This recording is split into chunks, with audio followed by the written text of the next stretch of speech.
You were told the moon is a dead rock that just happened to park in perfect orbit. Cute story. Now light a match to it. Because every time we dig into the numbers, myths, telemetry, and the don't look there footnotes, the moon stops behaving like a rock and starts acting like an engineered object wearing a rock's skin. If that makes you uncomfortable, good. Discomfort grows truth. Start with geometry. Our moon is freakishly big for a planet our size. It shouldn't be that large, that close, or that neat, yet it rides a near-perfect circle, just the right distance to blot out the sun with surgical precision during eclipses. The odds? Sold as coincidence. That's not probability, it's design. Eclipses aren't just pretty, they're diagnostic. If you were seeding a young species with a cosmic teaching tool, this is exactly the coincidence you'd install. Then there's the face. The Maria, the dark seas, aren't seas. They're resurfaced scars, poured smooth across a crust that's thin in places and stubborn elsewhere. The craters? Shallow. Slam a canyon-sized object into the moon and get a flat bowl every time, like a hard shell under rubble. Lunar geology is different, they say, no kidding. Smash a hollow object and dents stay shallow. It's as if the moon was built to take a beating and protect what's inside.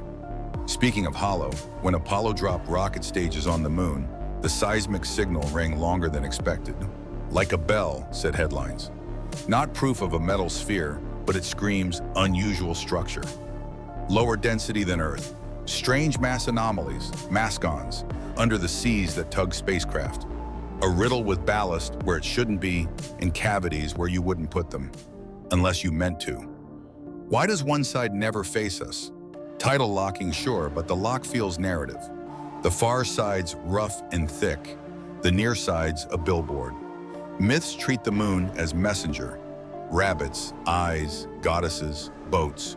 Its brightness, phases, and rhythm sync with the human mind. Call it poetry or UX. The impact hypothesis claims a Mars-sized hit birthed the moon. Elegant until isotopes don't separate, math falters, and the model needs duct tape. That's not settled, that's clinging. The capture, co-formation, and artificial theories get mocked, not tested. That's not science, that's brand defense. Old stories wove the moon into survival, calendars, tides, planting. Civilizations rose around lunar cults not from superstition, but because the moon is a machine readable with eyes. It blinks in clean intervals.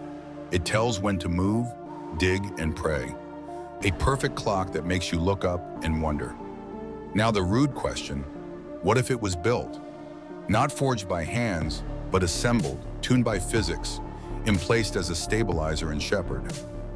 Without a big moon, Earth would wobble, chaotic tilt, broken climate. With one, calm enough to dream, wild enough to evolve.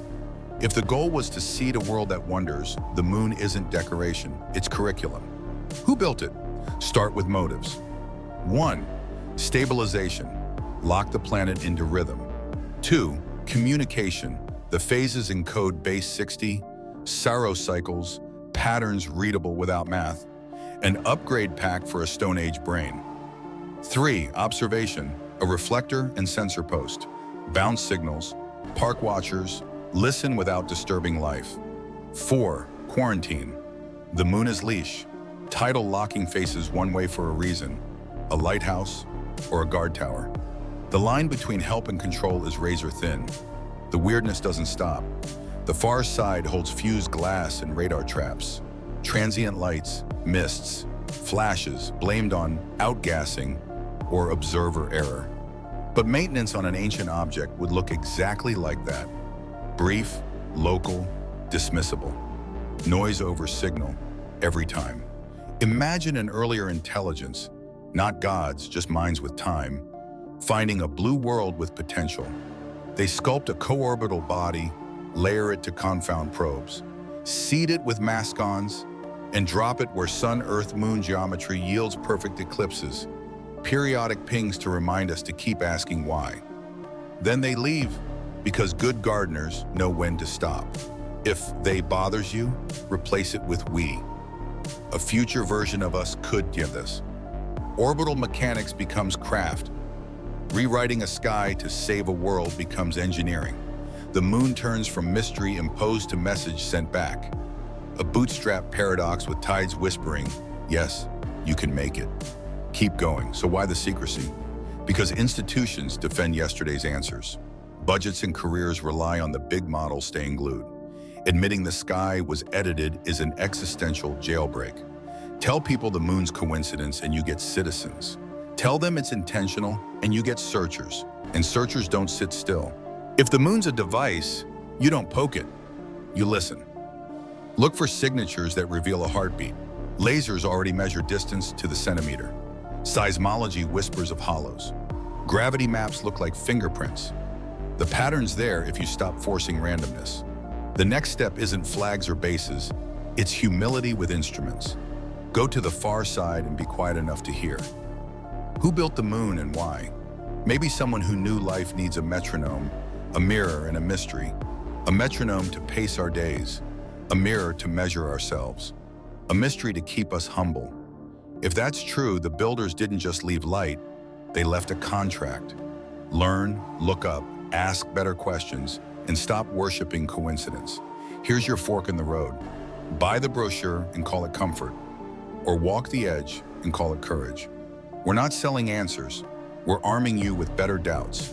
Once you carry those, you start seeing the world as it is, not as told. And once you see it, you don't unsee it. If you're awake, you already know what to do. Hit the link in our description and join our free underground newsletter.